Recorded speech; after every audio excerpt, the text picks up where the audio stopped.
Before Egypt was cool, there was Kerma, a Nubian megacity so rich it made mud brick temples look like five-star hotels. And yes, they had indoor plumbing. Probably. First, let's set the stage. Here's the world our story unfolds in, around minus 730, with Memphis right at the heart of it. Kerma sat right on the Nile trade routes, taxing every boat that passed. It was the original toll booth, and business was booming. Their kings were buried in giant mounds with their servants, horses, and enough bling to make a pharaoh jealous. Talk about going out in style. Thutmose rolls into Nubia with chariots like a pharaoh on a road trip, and Kerma's about to get a very bad Yelp review. The Nubian warriors put up a fight, but it's like bringing a spear to a chariot race. They scatter like startled geese. And here's Memphis up close, where our story really plays out. Thutmose reaches the fourth cataract, plants a victory stela, and basically says, "Mine now." Kerma's glory days are officially over. After Egypt's new kingdom crumbles like a day-old Sphinx cookie, the Kushites dust off their hands and say, "Our turn." The coronation in Napata is a spectacle. Priests splash holy water, dancers shake, and Alara tries not to laugh at his new crown. Now the big move, the road from Napata to Memphis. Piye, the king of Kush, looks at Egypt's squabbling warlords and sighs. "Fine," he says, "I'll do it myself." Tefnakht, the upstart king of Sais, hears Piye is coming and starts sweating like a Nile crocodile in a desert. At Hermopolis, King Nimlet decides to test Piye's patience. Big mistake. Piye's archers turn the city into a pincushion. Nimlet surrenders so fast he trips over his own crown. Piye accepts his tribute with a smirk and a raised eyebrow. Piye lounges on his throne in the temple courtyard, fanning himself with a palm leaf as Egypt's finest warlords shuffle into bow. Nimlet trips on his own robe, spilling gold coins across the courtyard. Piye raises an eyebrow, and the whole court erupts in barely stifled snickers. Piye accepts the tribute, then stands, raises his staff, and declares, "I have better things to do than rule Egypt." He turns and heads back to Napata, leaving the crown untouched. At the gates of Memphis, Bacon Ranef, Tefnakht's successor, puffs out his chest. "I'm the king of Lower Egypt," he declares. Shabaka just raises an eyebrow, and his archers knock their arrows. The Kushite archers let loose a volley that darkens the sky. Bacon Ranef's guards dive for cover, but he's left standing alone, his crown askew, looking very much like a man who regrets his life choices. Bacon Ranef surrenders faster than you can say dynastic change. Shabaka doesn't just defeat him.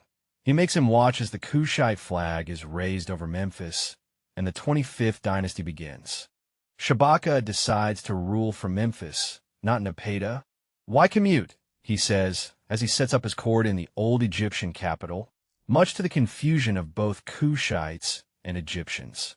Taharqa, the new king of Kush, looks at Karnak's dusty columns and thinks, this place needs more columns, and maybe a giant obelisk, or 3, and build he does. Taharqa slaps down a column so tall it makes the old ones look like garden gnomes. The priests gasp, the workers groan. At Gebel Barkal, the sacred mountain gets a makeover too.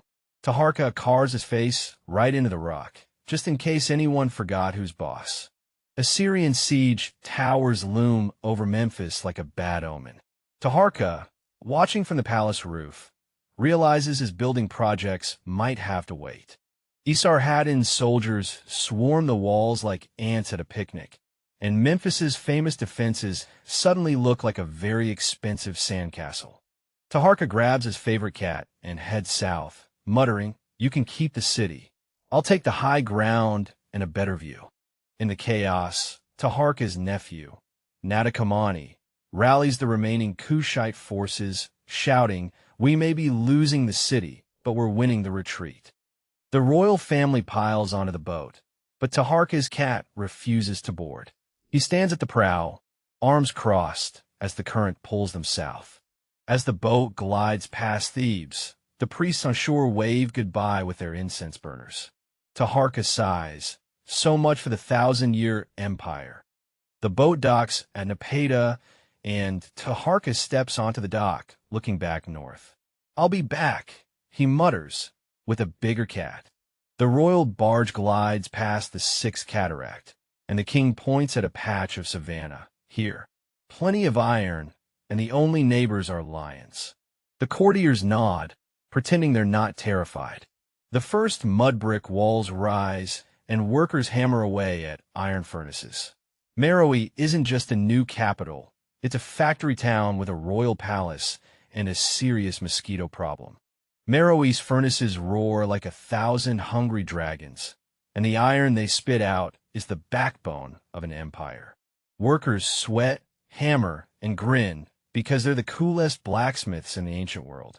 Trade caravans roll in from all corners, loaded with gold, ivory, and exotic goods. Meroë is the place to be, and everyone wants a piece of the action, especially the merchants with the big, jingly money bags. And look, Meroë even invented its own writing system, because why borrow someone else's alphabet when you can make your own? It's like having a secret language, but for the history books.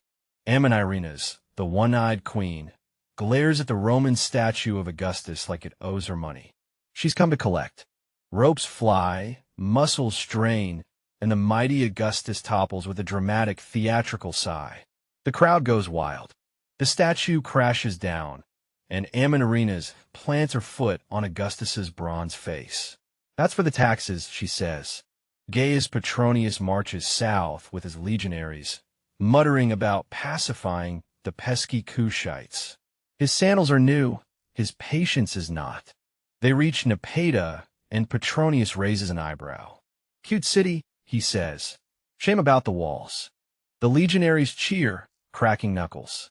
The Romans sack Napata, torching buildings and stealing shiny things.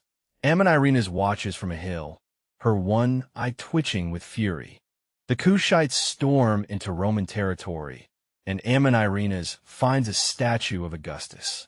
"Oh, how nice," she coos a gift. The war is over, and Amenirdis strolls into the peace tent like she owns the place. Alhustish en foy hulps. She's brought her eye patch and her negotiating face. The envoy offers terms. Pay tribute, and Rome won't burn another city. Amenirdis laughs, a big, booming laugh that makes the tent flaps tremble. She counters with her own terms. No tribute, trade rights, and Rome stays out of Kush. The envoy, defeated, signs. Amenirdis wins the peace without firing a single arrow. By the 4th century CE, Meroë's glory days are over. The once mighty city is now a ghost town, with overgrown pyramids and empty streets.